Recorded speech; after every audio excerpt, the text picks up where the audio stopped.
Thank you, and thank you for the opportunity to talk about this work. So this is part of a National Institute of Health Research study that was looking at professionals' wrongdoing.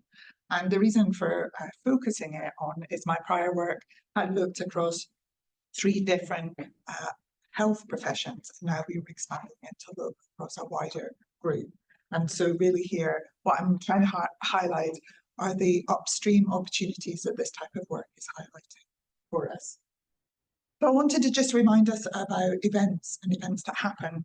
So, you know, getting a bowel screening kit through your door is one thing, but negative experiences from a health and social care professional can often have quite a marked impact on people's both adherence to the health regime that they might be part of, but also what you'll see is that these events can have consequences for the workforce, and in particular for career choices of individuals, their retention into particular professions, and also their training generally. So they can have quite a wide cascading effect.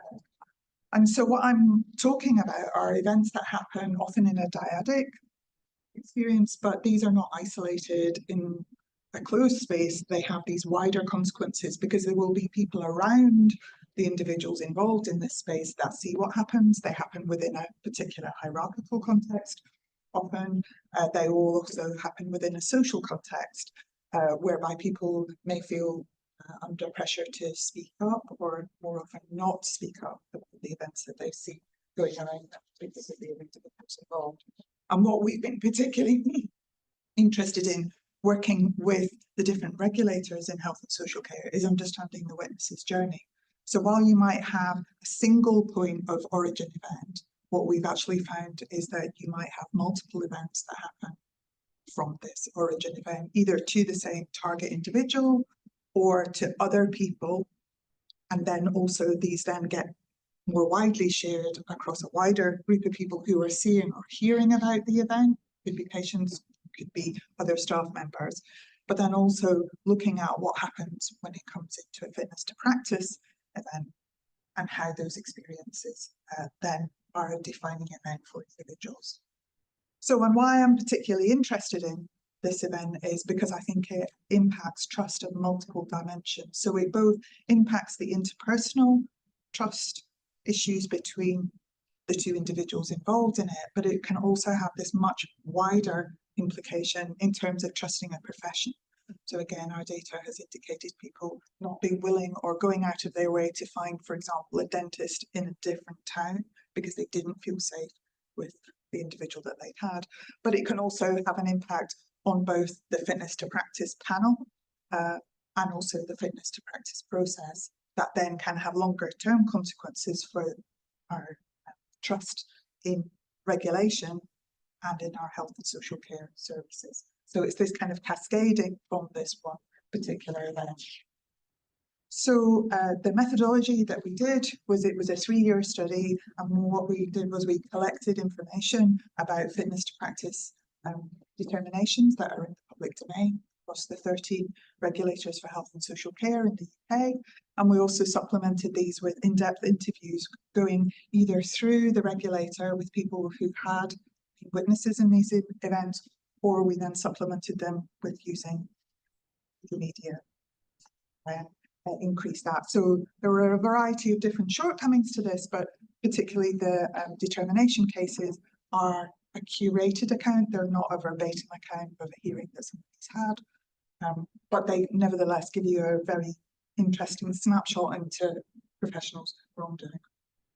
So we looked at these cases and we coded them. I'm not going to go into this in great detail, but I can do that with questions.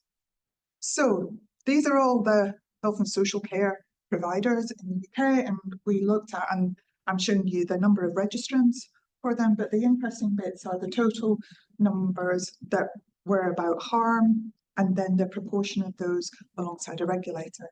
So what is interesting about this is you'll see that there are some professions that are more likely to have fitness to practice issues than others. And then what we did was we looked at what type of wrongdoing was occurring in this space. And this is very busy, but basically, red is to do with interpersonal violence, green is to do with production deviances, which is somebody not following what they were supposed to do in the process that they were doing. Yellow is about sexually motivated dimensions, so I've pulled those out from just general interpersonal issues, and blue is about professional boundaries. So you can see that's all of the different professions. And again, what's interesting when you do this wider comparison is that not all the professions are the same about the type of stuff that goes on. Let's put it that way. So then, particularly what we then did was we looked at it in a more standardized way and grouped that busier diagram together. And again, you can see here, for example, sexual misconduct is much more likely to be a general medical council phenomena relative to others, whereas clinical care is much more likely to be within an optometry, also within pharmacy, also within dentistry.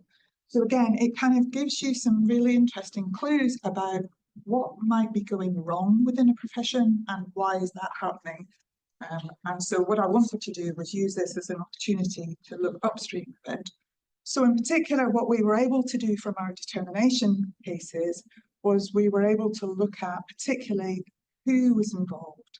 And from this, it's allowed us to really get a snapshot around the vulnerability of particular individuals in this space. So you can see the red ones, we're flagging issues around people being medically unwell, mental health issues, but then more concerning are issues around particularly subordinate relationships or vulnerability because of somebody being particularly young or particularly old in this space. So again, it's a useful way of thinking through what's going wrong. So let me turn the lens around what this, some examples here. So you can see the top one is from our interviews, and this is around social work and social care. And this is somebody highlighting that they felt disappointed about what had happened in this situation because of the vulnerability of the person that was in this space. And in particular, this idea that there is no accountability in the process. The second one is really highlighting that subordinate relationship, where and this is within a dental context, where you can see the enormity of the impact on the worker in this space, where they're very upset about what's happening. And then the final extract I've included is really looking at the training environment, that this is a doctor in training, and really highlighting their experiences and how that training environment makes it very unsafe for the individual in which these events happen. So let me make some suggestions in terms of what this tells us, particularly as educators. So what it really highlights are these different aspects. So in particular, it's highlighting that there are key targets for these events. And in particular, it's showing vulnerable service users and particular types of service users that we might pay more attention to, because what's very striking, particularly around issues around sexual violence, for example, clinical care, is that those people are not believed when they raise these concerns. And then secondly, you can see this issue about those in training. And again, what our work is really flagging here is that they're much more likely to be females or to be people from minority groups, again, who are targeted, I would argue, because they're less likely to be believed in these spaces. We also know from the overview of the different different regulators, key environments, so in particular personal spaces or home spaces where somebody's coming into somebody else's space can be particularly more likely for these events to happen. And again, other people in that space are less frequent. But I think there are also important implications here thinking about what we can do as regulators. So in particular, I think there's far more role for initial screening to decide who comes on to training programs and whether they are suitable. Interesting to hear your views on that. And then secondly, during training, to flag individuals that may say inappropriate things or may have inappropriate behaviours to again deal with those quickly. What's happening, particularly within Australia, is they have a different regulatory space, so they're able to monitor people over time, and they've really shown the value of the early detection process to try and intervene with somebody to help them correct their behaviour or push them out of a profession before they do lasting damage. But I think there are also important implications in terms of the content of training. So particularly thinking about the values and reinforcing the values of a particular profession, thinking through about boundaries and how professional boundaries are in operation, and then thinking about how particularly your own boundaries, particularly around interpersonal experiences and interpersonal violence, and how you deal with that. Particularly, we've been working with the Scottish social care environment. And then finally, issues about reporting. Often, but again, because of people being trainees or again being vulnerable, they don't know how to report what this bad thing is. So let me leave it there, and that's a list of associated work. And if you're interested in this, we're going to have a lady called Louise Stone, who's going to come from Australia over in October, do a talk.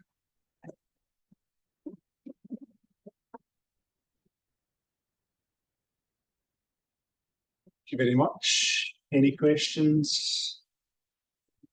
Rosalind, again, if you can repeat the question. Yeah, sure. Very much. That's really interesting. I was just interested in, I think it was maybe the first big table you showed of the different regulators, and I think it was the regulators for osteopaths and chiropractors, and it jumped out at me, but I didn't hear you mention them, I don't think, later on. And I was wondering, was there particular areas around harm or cases to do with those regulators? So yes, so the question there is that osteopaths and chiropractors kind of leap out at you in terms of this harm issue. Yes, you're not wrong. There are some disproportionate issues going on in this space. And again, I think that's where it comes back to who is attracted to working in a profession. Maybe that profession doesn't have the same level of professional guidance as other more how shall I put it, more historical professional health roles. But I also think that often these are individuals who are working in private practice within their own home spaces. And one of the things that we're working very closely with regulators around is to understand at what point those individuals start to go on these journeys. But it's very hard, I think. But now that we've identified it for regulators, to get them to think about why this might be the case. And nobody had ever done this type of work that was comparative across. So, yeah. Yeah, it's really interesting. And so you've got, so these are all reported incidents. These are all the reported incidents. Do you think there's likely to be different levels of underreporting by each regulator as well? So doing a survey, more of a survey of people rather than looking at what's been reported might be really. So what we were able to do within our interviews was we were able to talk to people who hadn't made it to a full hearing, and then to hear from them about their experience. Yeah. But we also are aware, again, through the different annual reports for the regulators, that there are particular types of events with particular types of people reporting that are less likely to go. And that differs by regulator. It does, but there are some characteristics in that. And again, I think it's that whole question that we've been talking with the regulators around. When somebody raises a concern, do you believe them? Yeah. And then particularly thinking about, particularly around sexual violence, is what's that route to reporting like? So what's the time period of these instances? So this is a snapshot of the same year. Okay.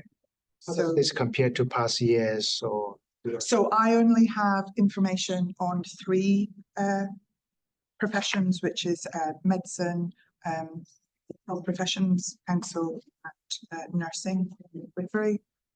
Sorry. But we are working with the regulators around that. Interestingly, there are some that there has been a very sad uptick post-pandemic, well, during pandemic and now post-pandemic as they're starting. How does that compare to other countries? So again, come to Louise Stone because she will talk about other countries and particularly around doctor-on-doctor violence. Sorry, I hope somebody didn't see that. Well, it's my son. There's obviously different proportions of men in each of these professions. That's something you looked at as an explanation. Yes, we did look at it. And so, for example, within medicine, there are particular aspects of misconduct that are only undertaken by men. Sure. So I guess what I'm wondering is if you adjust for that, or if you're kind of stratified analysis according to the sex of the person who's, I'm not sure what term you use, about whom the complaint's been made, is there still this difference across professions? So we are just at the point of crunching these, so we haven't done detailed around that. If that was the case, then that would, I guess, take away a lot of the questions about, is there something different about the training in these professions? Well, no, there might just be more men doing it. I mean, obviously, medicine is predominantly female now. There's more women in medicine. But interestingly, you're more likely to be a man in the fitness department. Of course. Yeah. That's not. So, but I guess that's the. So I was going to say, although it's predominantly female, there are still lots more men than there are, for example, in nursing or in podiatry or in almost every professionality medicine. So I guess it'd just be really interesting to see. Yeah. And I think the other interesting thing would be to see gender and other demographic characteristics of the people that are targeted. I think the other thing that would be really interesting would be some denominators in terms of the number of people who are being seen relative to the number of people who are being complained about, like the size of the profession and the numbers of people that are being seen.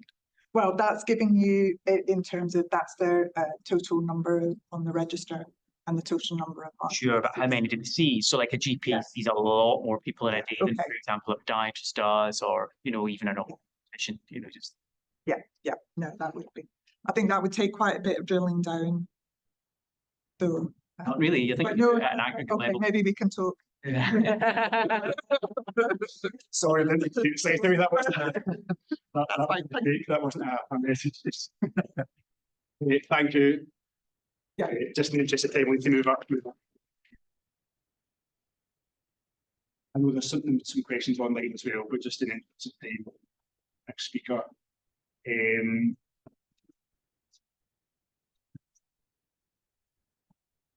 Yeah, again from Zoom.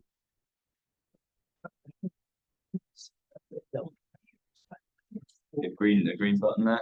We're on it. Yeah. So it's mistakes. Try scrolling down. Maybe it's that one there on the bottom left. I said to Michael that did good. Right. Okay, so our next speaker is Professor Honghan Wu, who's going to speak about large language models. Yeah. Thank you. Michael.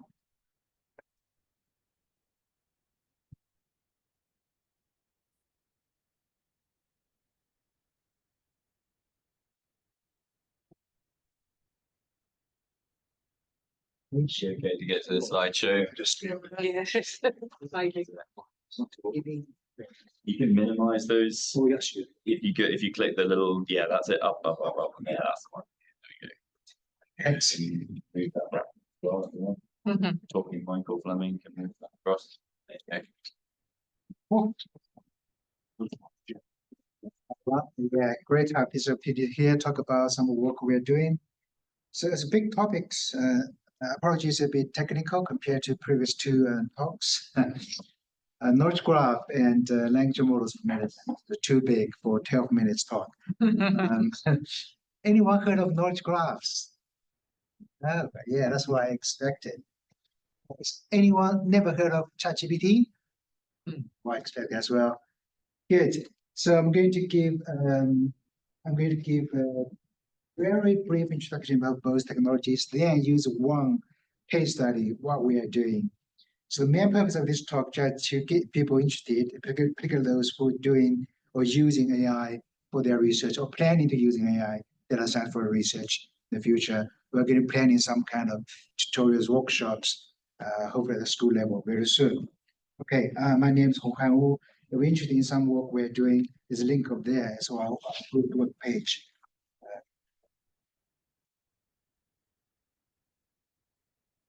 Knowledge graph. So what is knowledge graph? Who wants to raise their hand? So basically, actually, I think most people actually using knowledge graph services on most likely daily basis. For example, you search in Google pneumonia, you might things like this on the right-hand side of Google result page. You can see this kind of very nice organized information. The purpose of this, trying to say, possibly don't need to click any links from the result, you get information you need. So for example, pneumonia have overview of symptoms. So this was supposed to be look at the second tab. But anyway, how does Google do this? Google has its own knowledge graph. So Google actually acquired a company about 15 years ago, basically focused on creating knowledge graphs. So they have their own knowledge graphs now. So that's the thing. You search different things. If a Google thing, they have their knowledge for you. They could show this called knowledge information box on the right-hand side. Now, hopefully, direct answer your information retrieval needs. That comes from knowledge graph. So what is knowledge graph? So very simple. The simplest, the smallest unit of knowledge graph is called a triple. Essentially, is subject, predicate, object. I'll give you an example here. Heart attack, the subclass of heart diseases, for example. That's the smallest unit of knowledge graph. You can imagine this can be grow by putting more information to each different overs here. So that's how the graph getting bigger. So what's the usefulness of knowledge graph? Basically, two main things. The first thing is formalized knowledge. Why do we need formalized knowledge? Because we want computer understand domain knowledge like heart attack is a subclass of heart disease, so that computer can do human-like inference, which is the second part. So once the computer can capture the knowledge, the computer can do some computation. This computer can be based on rules or can be based on set theory, which is a mathematical thing. And you might think, where can I get these knowledge graphs? There's a portal called biportal. Go click that link. There's a snapshot created during the weekend. There are more than 1,000 colleges out there. And if you look at classes, what do you mean by classes? Things like the ovals. There are more than 13 million classes defined. Many of these things you already use, like some of the CT, ICD-10, or drug ontologies, those kind of stuff. So, so how about knowledge graph in particular use cases in healthcare? I just look at one of these recent published review paper about medical knowledge graphs, how this is useful. Just take 2 screenshots. I think it's most relevant to some research we're doing here in the school, like disease diagnosis. Help people using knowledge graph to help do early diagnosis of disease, for example.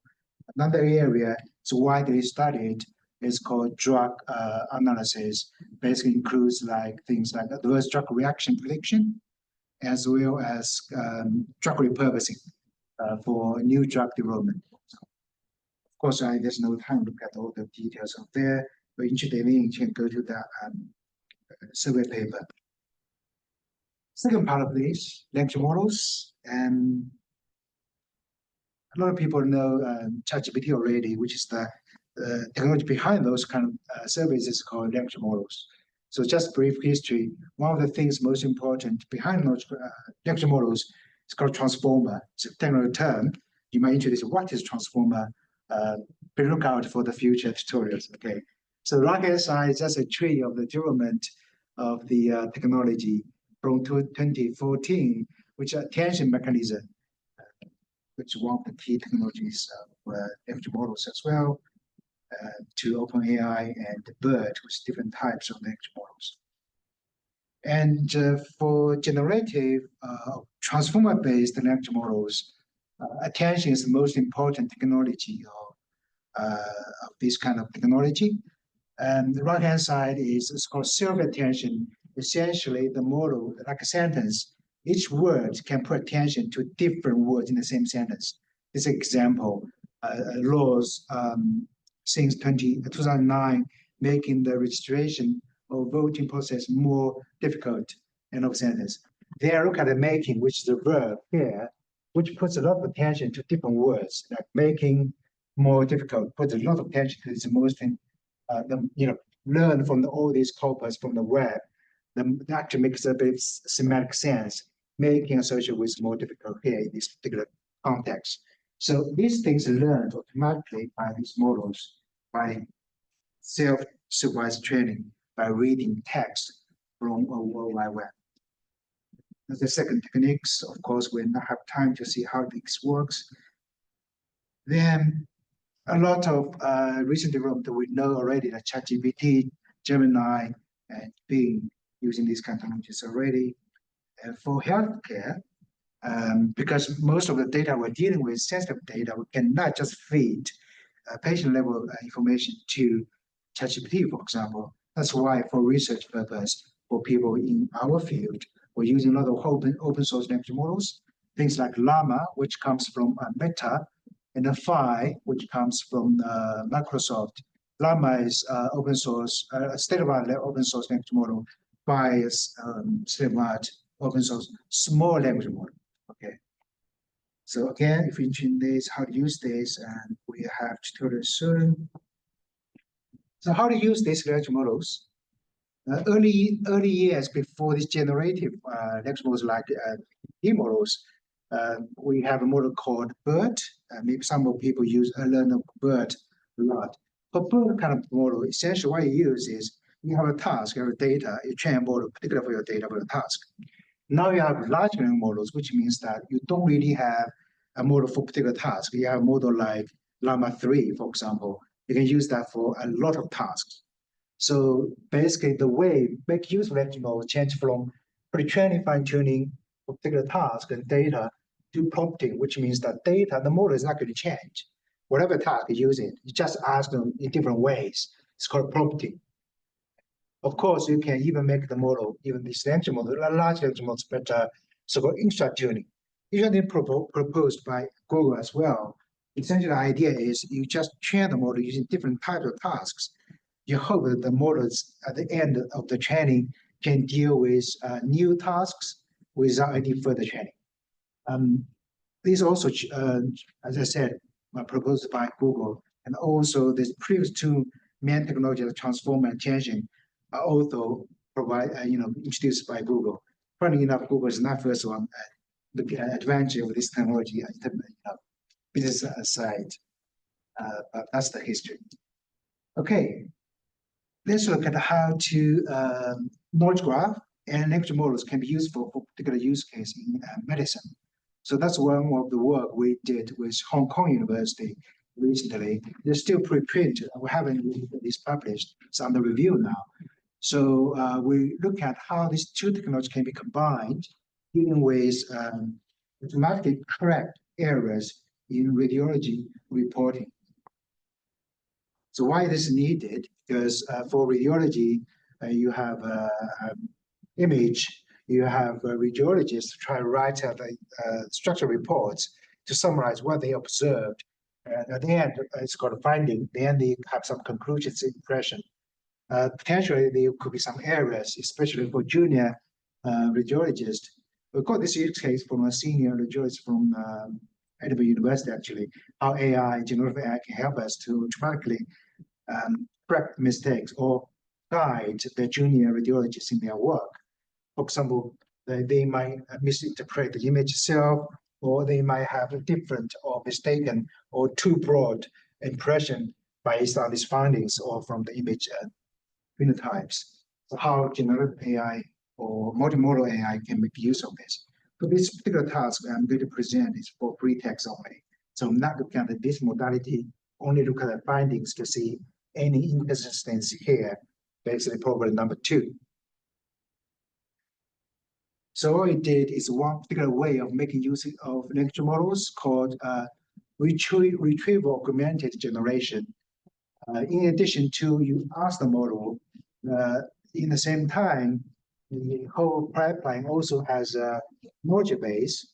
You have a query comes in, the query can be used, query your knowledge base, and pick up the most relevant piece of information or knowledge, which can be combined with your query, added together, send to this language model. Language model can give you a response. Hopefully, that's better compared to only give the query over there. The most useful use cases, we know language model training is very time consuming. The updating is very, very expensive. Especially open source ones, the knowledge is at least 1 year old, which means that most recent knowledge is not in the trained language model. But hopefully you can have most up-to-date knowledge base here with this kind of retrieval-based augmentation. You actually can make your response more accurate, up-to-date. That's the main reason of using this kind of technology.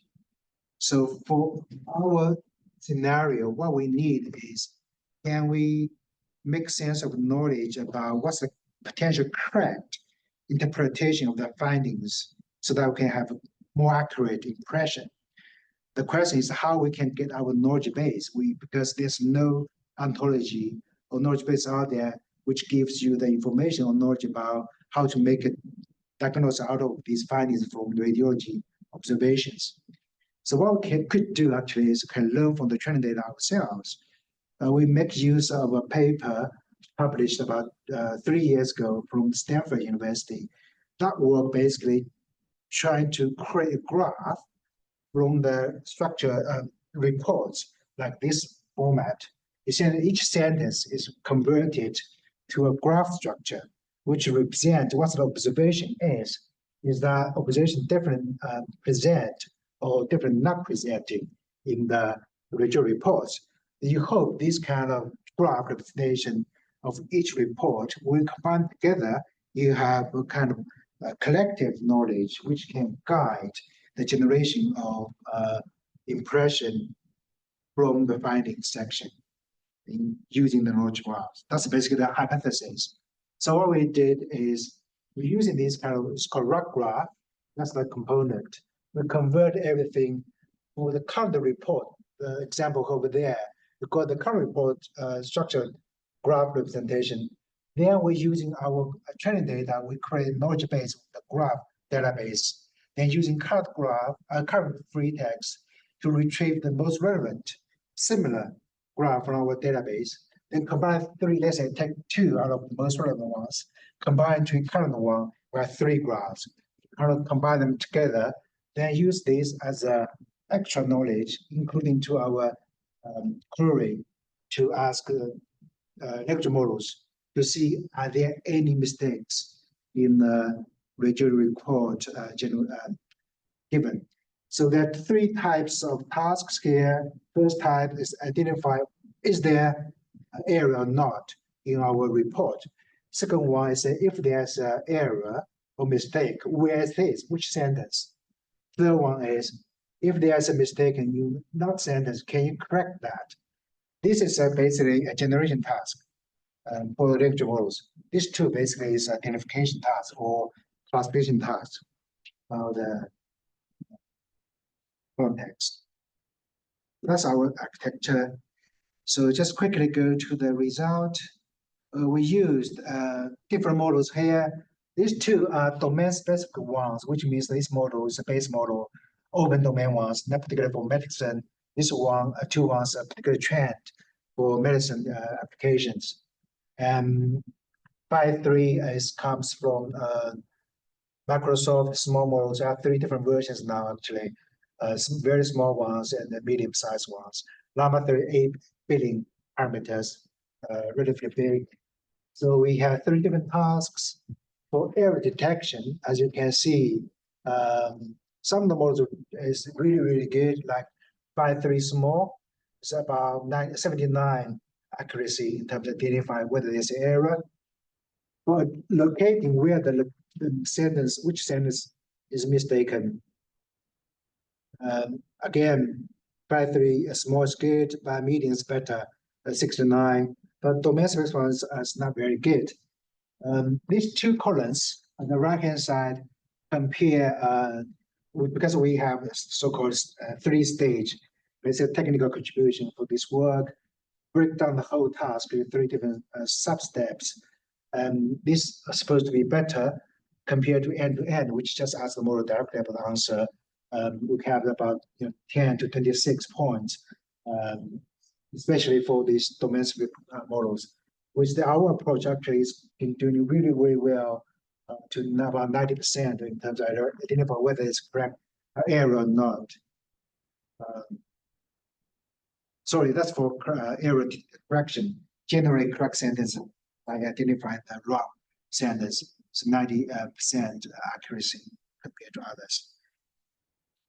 And break down to subtables, and there are too many numbers. Just focus on the final generation task, which is the most useful. Basically, you say there's an error, can convert that to correct ones. You can see some inconsistent findings from our approach. For domain-specific ones, our approach actually makes things worse for generation tasks. But for these open domain ones, we observe increasements, but not as significant as the other two subtasks, which seems to be future research direction. But overall, to summarize, I think the approach is kind of interesting and effective, but there, as I said, there's some inconclusive findings, particularly for a generation task, for correcting the errors. So, but that is a future area we study. And for people interested in these two technologies, please look out for seminars, tutorials coming hopefully very soon. Yeah. Thank you very much. So unfortunately, we're out of time, so I'm not going to be able to take any questions because that's us bang on 1 o'clock. I appreciate everyone needs to get to other meetings, but can encourage you to follow up independently with Honghan. That was very interesting. If anyone does have any questions, I'm sure you can happy to answer those offline. Thanks all for coming today as well. Can I just also advertise, so this happens every Tuesday, or rather the first Tuesday of every month. We are looking for speakers, particularly for the next kind of months before Christmas. So if anyone is interested in talking, then please contact myself, Sir Michael Fleming, or Hamish Foster. We both the co-leads for the committee group, so contact either of us. So again, good applause for all our speakers, please.